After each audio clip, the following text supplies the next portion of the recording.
Dinaos ngayong araw ang 10th Fisheries Scientific Conference sa Marikina Convention Center. Lahat po ng programa na kumalap ng local at international researchers, mag-aral at stakeholders sa larangan ng pangingisda.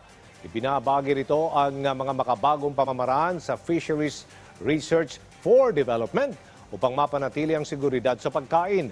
Ang Fisheries SciCon ay isang conference na isinasagawa kada 2 taon upang tugunan ang mga hamon na kinakarap ng sektor ng pangingisda gamit ang science and technology.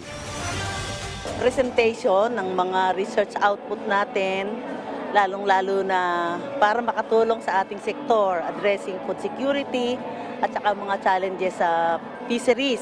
We hope na yung mga ipipresent natin dito ng mga research outputs ay makakatulong upang umunlad ang ating ekonomiya, lalong-lalo na ang industriya ng pangisdaan.